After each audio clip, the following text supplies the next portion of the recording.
Okay, so now we're going to talk about cardiogenic shock. So remember with hypovolemic shock we talked about it was not a pump problem, it was a container problem. Now we're going to talk about a pump problem. So cardiogenic shock happens when there's low organ perfusion. And so there, like I said, there's a pump problem, and so there's less cardiac output, so they can't perfuse the organs like it needs to, and organs can start shutting down, as well as it can cause a lot of respiratory issues, which we'll kind of talk about in a minute. But so how can you get cardiogenic shock? So it's something usually to do with the heart or the lungs. You can get it from pulmonary edema, pleural effusion, myocarditis, a really bad heart attack or multiple heart attacks, and cardiac dysrhythmias. Also, if I talked about pleural effusion, too much fluid in the lungs puts pressure on the heart, and then it can't pump even more, especially if they've got like underlying respiratory and cardiac issues. If the heart is already not pumping like it should, this can cause a real problem. So and you guys can't really do a whole lot for it. You've got to find the underlying cause and treat that. Make sure that there's ALS. Again, any kind of shock is a load and go. But so usually with cardiogenic shock, they'll have a low blood pressure, below a systolic below 90, and they'll have an increased heart rate, decreased cardiac output, which you won't know the cardiac output, but you can tell. Again, look at the patient.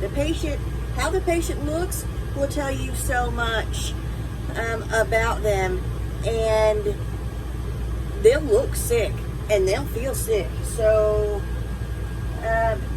what happens is, so the heart can't pump efficiently to all the extremities.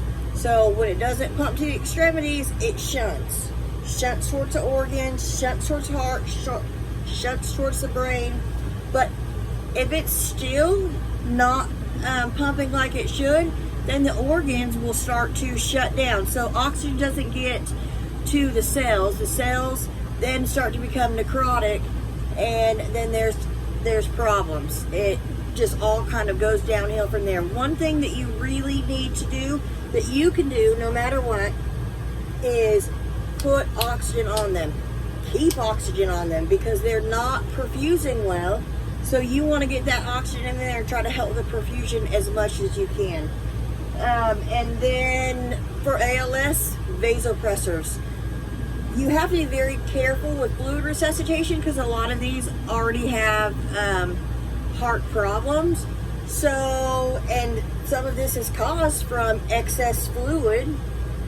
So you don't want to overload them, and especially don't want to put them in pulmonary edema if they're not in it. So if you use a vasopressor like dopamine or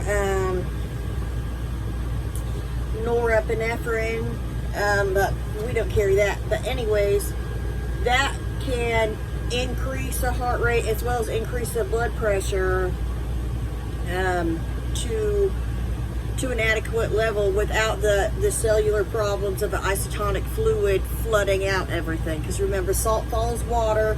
So with that isotonic fluid, or water follows salt, sorry. But with that isotonic fluid, then it's going to cause more problems in the long run. So I'm not really going to talk a whole lot about the cardiacs or the cardiogenic, because basically what they're ultimately going to need is a hospital. So that way they can fix whatever the underlying problem is. And a lot of times we don't really know, because we don't have that x-ray vision.